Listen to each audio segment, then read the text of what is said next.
I am Nqabakazi Skonje from Bethesda, Matatiela. Uzalwa nguNomandla intombi kaDlamini, yena uzalwa nguMaxalela intombi kaCele.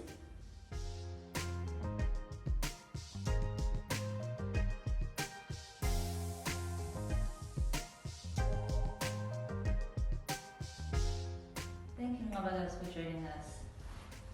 Tell us your story. So I'm from Matatiela. I was born in a village called Ekholweni because my late granddad was an evangelist. So he would move from congregation to congregation during a certain period of time, maybe 5 years, after 3 years, after 7 years, then he'd be moving from town to town. So during 1995 to 2000, he went to Ekholweni. So that's where my mom met my dad and I was born there. So from 2000, we went to his last congregation where he had to retire. We went to Othembela, Gauteng. That's where we stayed and started there from creche, preschool, up until grade 12. So childhood at Othembela was an interesting one. We had cousins, uncles, aunts from everywhere else because that's how my granny is. She's just taking everyone to come stay with us because she's that girl. So we stayed there. There was a whole lot of us in the house. There were chores and everything. I used to love soccer. I still do, but I don't play anymore. I used to play soccer, play marbles, a whole lot of things. Yeah. Got up to no good as well. And yeah, after grade 12, I moved to Cape Town. That's where I upgraded my grade 12, and then I moved to Durban, studied, and then yeah, that's just it. How was your childhood? Like, what are some of your fondest memories and some of your worst ones?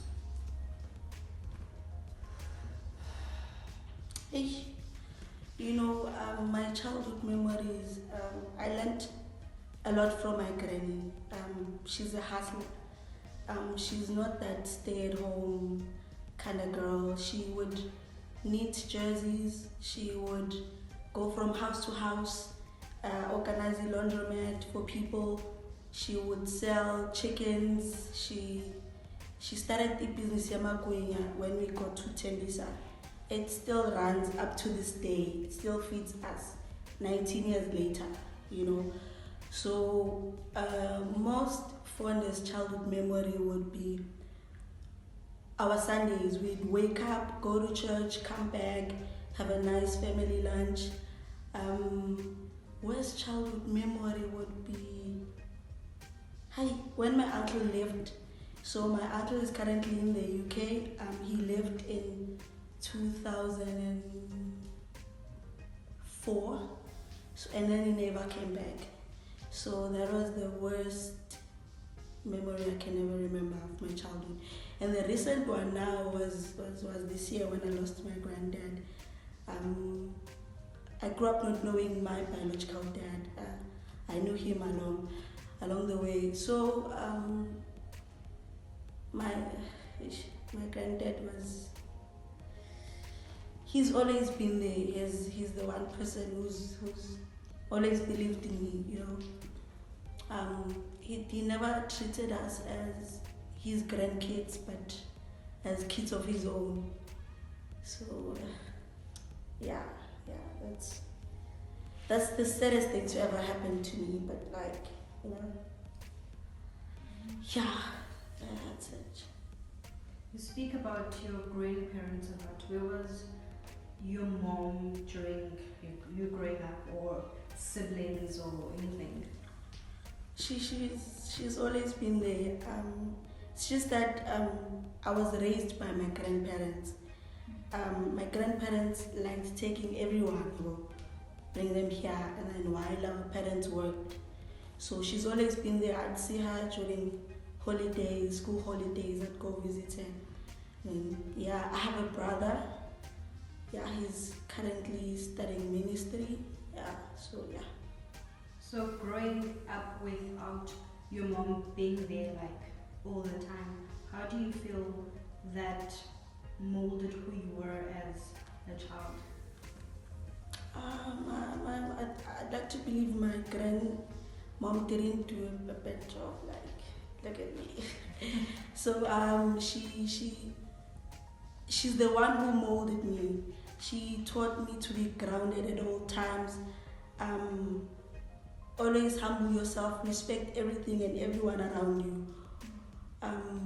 Always be truthful, be honest, and she's the one person when I was scared to be who I am. She's the one person who told me to be the best version of myself, because there's never gonna be a time when I'll be walking up to say can't be you.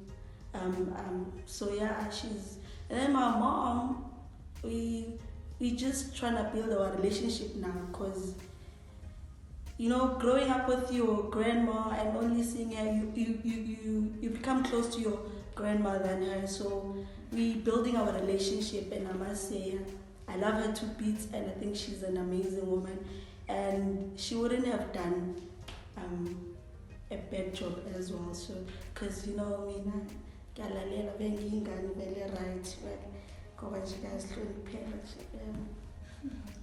Remember about your grand allowing you to be yourself. Who are you? I mean, like, most girls would play netball, all those things. If I told her I want to sing, I want to play soccer, and my mom and I would fight a lot when it came to clothes. When she had to buy me clothes, she'd force me to wear dresses, skirts, and grow my hair. I used to have long hair, so I cut my hair when I think I was 9. My grand was like, whatever, do whatever, and I remember trying to come out to my granny that I was lesbian. So I said to her, what would you do if your own child would be gay or lesbian? And then she was like, and I was like, I was 14 at the time, and that's how I knew it's Coco Samlis. And if the world would turn their back against me, I know that this one person would never, be ashamed of me. And though my mom has accepted me, it took quite some time, and she thought I'd grow and change, but my granny was like, whatever. How was the reaction from the rest of the family when you came out, or did you only come out to your closest? Like, I didn't really have to come out, because almost you only invite girlfriends over, and there's never been a time where they see you with a boy or anything. And then I guess they just, and then growing up they see this child is still wearing guy clothes and all that. And there were some that spoke to me like, hey, if we just try to just be lesbian, but don't show it, And then there were those that were like, whatever, just do as you please. And there were those that were like, you're still growing, you'll change, and all those things. So yeah, and I know it's hard for them. My biological father is a pastor, so granddad evangelist, brother currently in ministry right now, also will be a pastor. I guess for them it's hard, But I'm Christian, and I believe there is a God, and I believe uthando doesn't have to be determined by his gender. If this is how you feel about with same sex as you are, it's not a big deal really. And I still believe even if I was straight, I'll still wear guy clothes because they cool like that. What motivated the move to Cape Town? Hey, struggles, eh? Yeah. Walk us through that. We were finishing the trip. We were trying to look for a cheap school, a cheap place to rent, affordable place for me to upgrade. So my sister found a nice house was we're renting like 650 for the whole house. So that was quite reasonable, and of course 4 grand for the whole year at school. So that's why we moved to Cape Town. And I thought I was gonna study in Cape Town because I got accepted at CPUT. That's where I was gonna do my journalism, but things worked out. I love the journalism. Where did it start? I've wanted to be a pilot like from day one, and then when you get to high school, reality kicks in, and math is not really your friend, and I wanted to be a public prosecutor, and then still, and then like I love writing, I love storytelling, I love content production and all that. Then I studied journalism. I was gonna do it at CPUT until this one time I was listening to the radio. I heard about bursary interviews, and then right there and there, the following day, I flew to Durban. Walk us through that, because you can't just say right there I flew to Durban. After listening to it, now you're what happened was, just after matriculating, I upgraded. Ne? After upgrading, there was that 1 year when nothing was working out for me. Couldn't get internships, jobs, I would fail learner's licenses, it was a horrible year. So one thing that made me like to forget about everything else was radio. I started loving radio. I'd wake up in the middle of the night and just tune into the radio. I'd be talking to you but not listening to you. I'd be paying attention to the radio. So this one time, I was listening to a show where there was LKG and Mo Flava. Mo Flava was like, LKG asked Mo Flava, what are you doing for the weekend? Mo Flava said he'll be out in Durban offering bursaries to students, whatever you want to do. So I went there not knowing that you had to study at Boston. I thought he would fund anyone, anywhere. So I spoke to my granddad. I remember I had 1,200 with me. It was to go back home. It was during December holidays. I was supposed to go tomorrow, and then I told my granny, actually, I'm not coming back. I'm thinking I should give this bursary thing a shot. It's in Durban.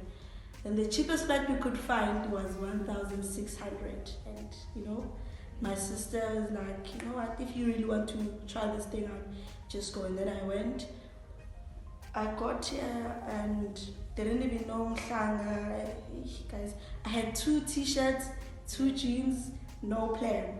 So jumped off from the airport. Yeah, and then they said you're gonna find a shuttle there. Found a shuttle. I'm like, I'm going to Mhlanga. Like, I know, I'm not going there. I found a cab. I only had 500 with me. Cab was like, hey, dude, it's 400. Like, hey, dude, just take me there. And then, yeah, I found Boston. And I was the last person to go in for the interview. That's how scared I was. Like, all these people were like, yeah, we got this. Like, I'm busy watching these people here. They're so confident, they're extra. And I'm like, well, it's just me. And then I was the last person to go in there. And I'm very much appreciative to that guy. With the 3-4 minutes that I spent with him, he managed to just trust me with over 150K, just go to school. And didn't do so bad, and I finished, yeah. That's how I moved to Durban, basically. Then I had relatives who took me in, stayed with them. First year, I remember I stayed in Duzuma. Second year, I stayed in Folweni. Third year, I moved to town. Yeah.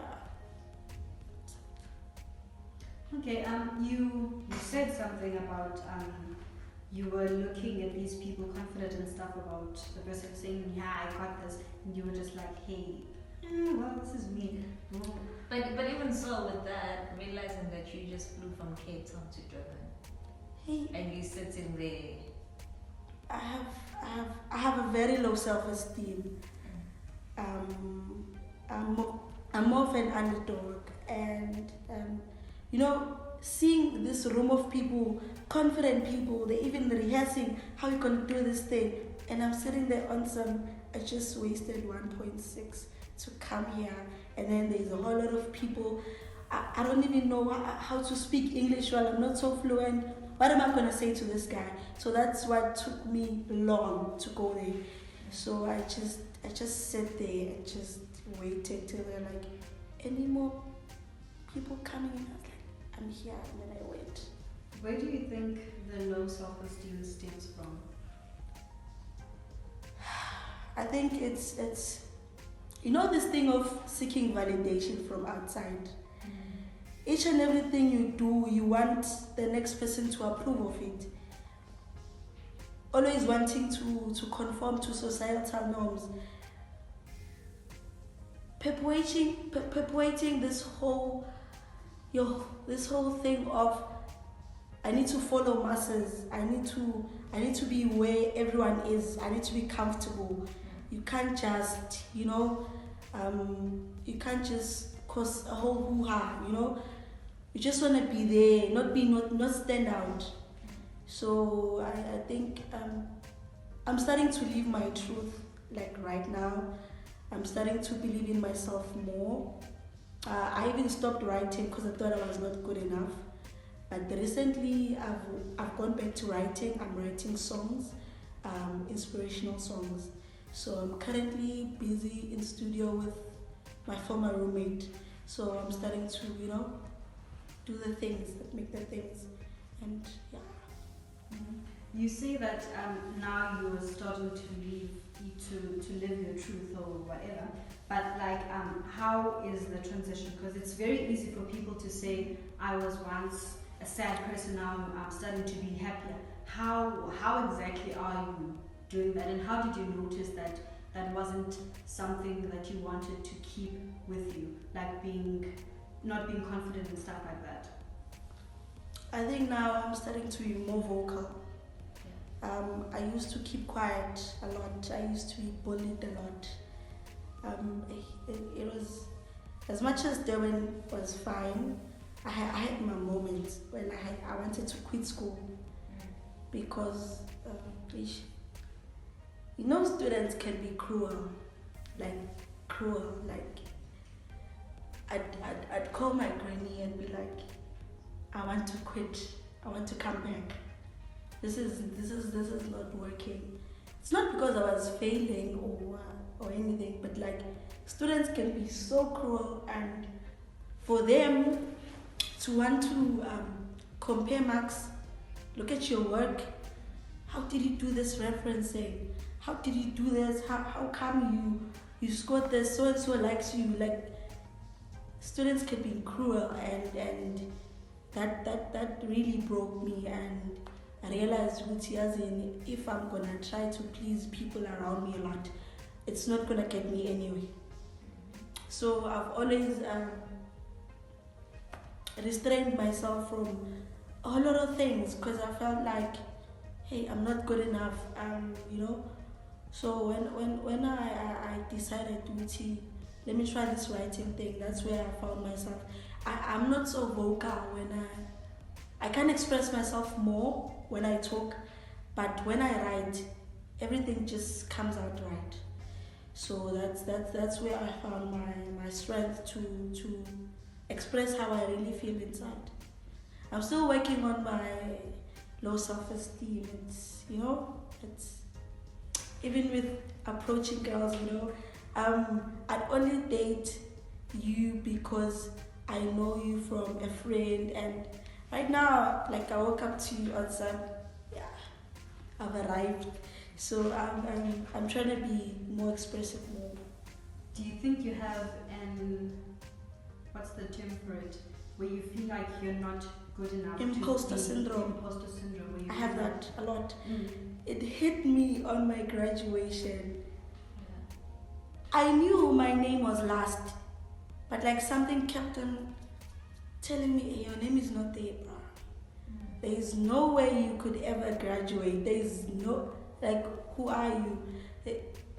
I knew, Uti, something is not right. Is it really me? Is it? Then when they called my name, I started to believe it. Only when they called my name, I believed it, Uti. Yeah, I really obtained a certificate. So yeah. You said you're writing music and you're recording. What is that like? It's hey guys. It's stressful. It's stressful working with people who already know you, your playful side. It's hard to, let's get to business now. It's always chat and then we have to quickly, and everyone wants to express their own opinions, but the approach, sometimes it's, belittles people, and it's hard. It's hard, and funding is it costs a lot, because there has to be a guy who comes up with the sound. You have to go to studio. After studio, I understand you have to do a cover for the song.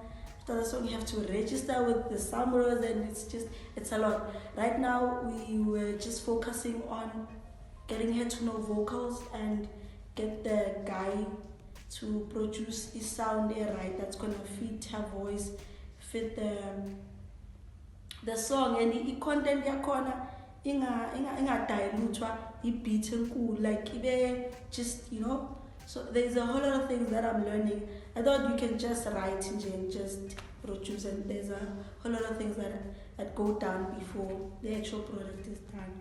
What made you want to get into music?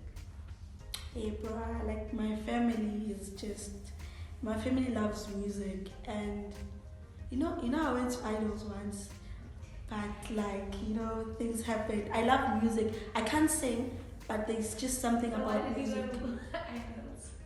And I went to idols to make the things, and then there's so many rounds before you can get to some music. So that's why to get to some music. Well, partly. So I love music. The main reason I wanted to write is because content. I felt like there's a whole lot of things that I would love to say to people to encourage them.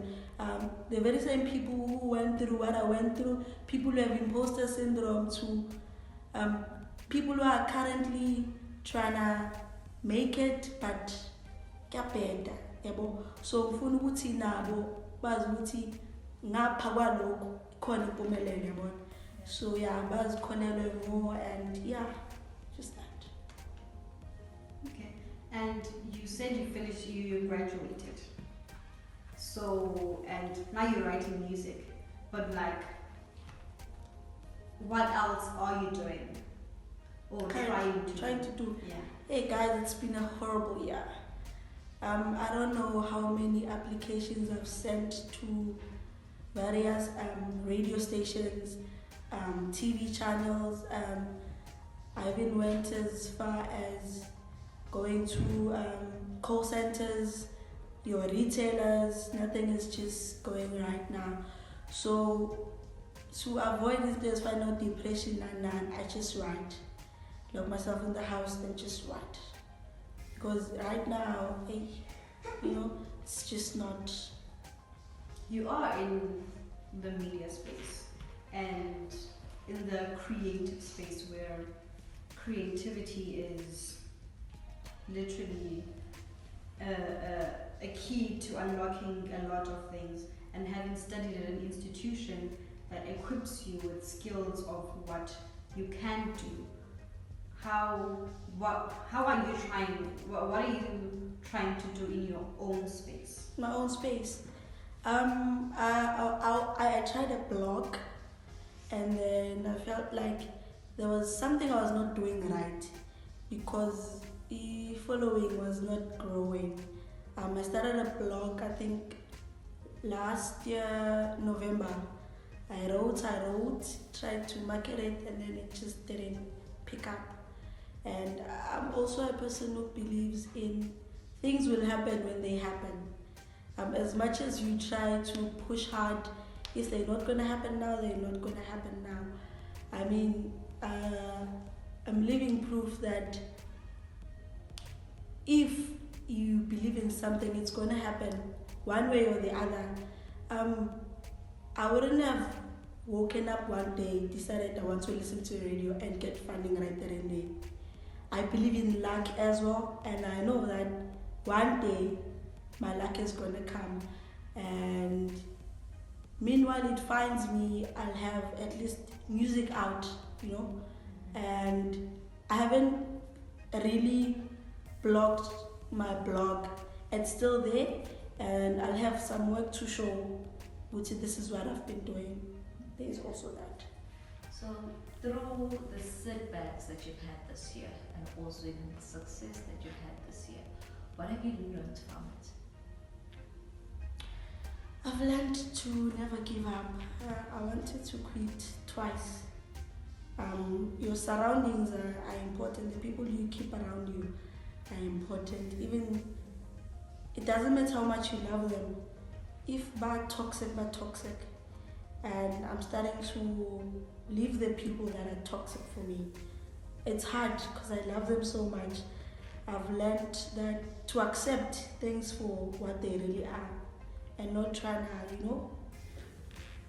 So I've learned patience as well, because I could have quickly deviated along the way, but I kept pushing because I had the support structure from back home and people from church and also my friends at school. Yeah. Okay.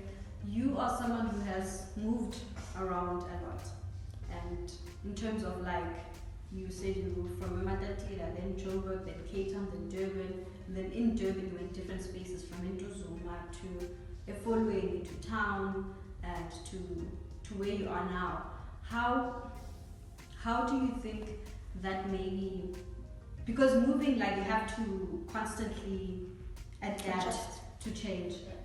So how has that affected you in any way or impacted the way you see things or do things? Honestly, it's hard to make friends. I can attest to Cape Town, the 2 years that I spent there, I never had friends. Only communicated with the people at school. I'd get in the house, just close myself in. And then when I got to Durban, I never made friends outside school. The only people I knew were the people at school. Ngihlala endlini kakhulu. Kunzima ukuba nabangani. Whereas in Tembisa, I had a whole lot of friends. Well, I'm lying, but they were from school still. It's hard to make friends from outside because we are figuring it out. So it has affected me. If angenzanga abangani esikolweni, then I won't have friends at all.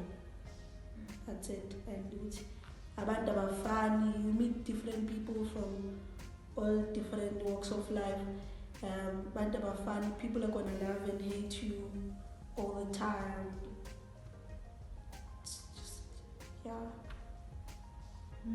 And now, because you're not at school? No, but hey guys, I'm at home, just chilling there at home. I'm chilling at home, trying to keep myself busy with writing, and sometimes I go on for 2 months without writing because I don't want to write sad things. I believe you have to be in a good space in order to write. You can't just write sad songs all the time. I'm trying to be in a good space in order to be creative in a productive way that builds people, not breaks people. So yeah. And if you, this is going to be a weird question, but I don't know if everyone does this, but I do this. Sometimes you look at yourself as you are, and you look at yourself as an outsider, as though you do that. Maybe I want to ask a question, but I can't ask it if you don't do it. Yeah, I feel as an outsider. Do you look at yourself, when you view your life and who you are, you can love yourself as who you are, but you can also look at yourself as an outsider and think, who is Upel, and know yourself as an outsider and who you are as a person now. So getting out of your body. Do you ever look at yourself? So no, I don't have That's so weird. Like, well, yeah, I do feel like I'm special, but like outside, I don't know. I feel like I belong here, you know. Okay, fine. If you could speak to yourself as someone that you look up to, who do you look up to?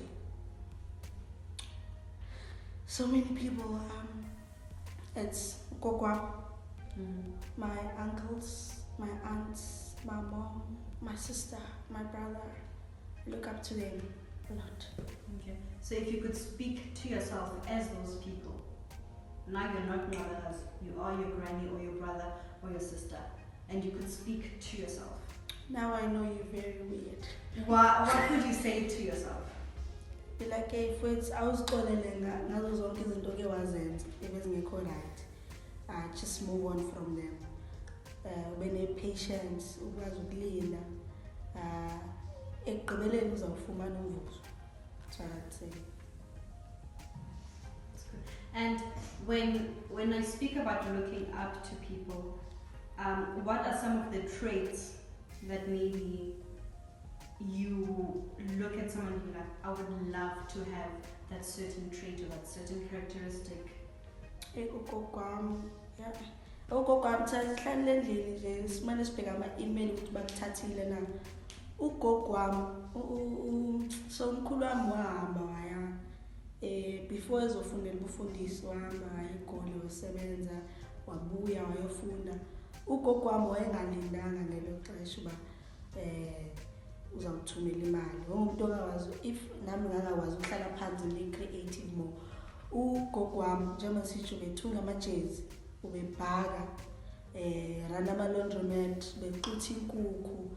If ngaba neskill like business minded njengaye ngahlali phansi ndisebenze more, I'd do that. Umalume naye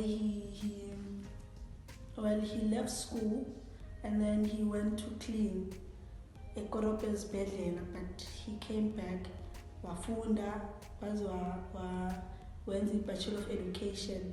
So abantu abanga give up ekhaya isikakhulu, because he'd study, he'd work a bank,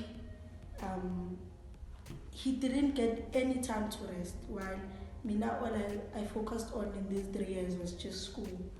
And bona they just hustle a lot. Osisbam, they went to school, they graduated, they worked in retail, and they did all sorts of things. And it's only now that they're getting their big break. How I wish now I could do as it doesn't related to what I studied, and then just hope that someday along the way it's gonna pay off. Those are some of the traits that I'd look up to. And Futi, they humble people. They very much grounded. You'd see them even when they do things, it's puma ngaphakathi kwenhlizweni. They're not trying to impress anyone. And these people do a lot for me. They do a lot. Sometimes I'd sit there and think, how can I ever repay them? But I can't. It's a lot that they do for me, not just financially, but they're the strongest support structure I can ever ask for. If I can't turn to friends, I know I can always turn to them. And nabo, they don't have much, but xa sebedibene bebonke bakwazi ukujongelana baqhumana amahlazo, yabona. There's a time when my mom lost her job, but you know, my uncle would be like, hey, like I would not ask for anything. My uncle would be like, hey, bam, my aunt, hey, bam, like go bam, siswam. So, and they call me to check up on me time and again, right, just keep on. Tell them, hey, I just failed this test, like I have to do so bad. Like they just care genuinely. Now but I'm getting there, just halfish. Okay. What is Nqabakazi's goal? Goals, in 5 years time, ngiyafisa ngabe I'd be working for a radio station, the content producer for showing cool, like a driving of it, on the way breakfast.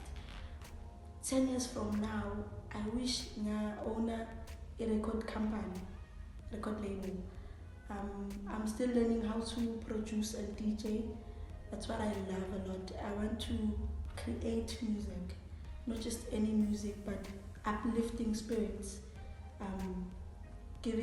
being a beacon of hope to people, not just get airplays for anything really, but airplays for into ezamenza umuntu acinge deep xa efuna ukuzibulala aphinde acinge otherwise whilst emamela umculo oproducwe ngini nobhalwe ngini. And yo guys, I want a movie about myself. Guys, I'm so cool. I think I'm amazing. So I'm still I'm still contemplating on that, but I want a movie about lakhona ngizobonisa upbringing yami kwaze kwathini. But right now story sami siyabhora because I'm just 24. Lapho mase my 30ish, when I've done things, you know, then I can make a movie out of that. Well, you started now. Why do you feel like you need to be something else or something more? I feel like ingathi abantu ngababonisa ekuhluphekeni kwakho, ekudluleni kwakho ezintweni, maso ubabonisa ukuthi ndi living proof of ukuthi into ethile iyakwazi kwenzeka nokubuye emantateni. So xa owner like istory sami singaphelele kubeni okay she went to school, siphelele kubeni then she did music and then she did this and then she did this, kwenzela umuntu osafuna ukulandela ezihlangweni zoba aphumelela ziba possible. Okay, and speaking about you wanting to produce for a big show on a radio station in London, if you were given the opportunity right now, which station would you go to? And if you could pick and choose the people that were actually presenting the show and the content of the show. Hey guys, there's BEE on Nqabakazi breakfast. Hi guys. Hey, I used to listen to other radio stations, but now I listen to Mndela. I switch between radio stations. I listen to Kakasi, Mndela, Metro, Cozy. But right now, the one show that I love, and I felt it's too much for me. Like information, like it's too much. That's the one show where I feel it's a challenge to do research more. Ungathethe normal, dig deep into stories. I love those guys. Omafa on the breakfast Khumalo. That's the one show and I feel like, you know. And yeah, hopefully one day when I grow into my radio voice, the power graveyard shift, and just do the things to the people at night. Okay. Thank you for sharing your story with us. May the journey continue. You edit this part out, right? No.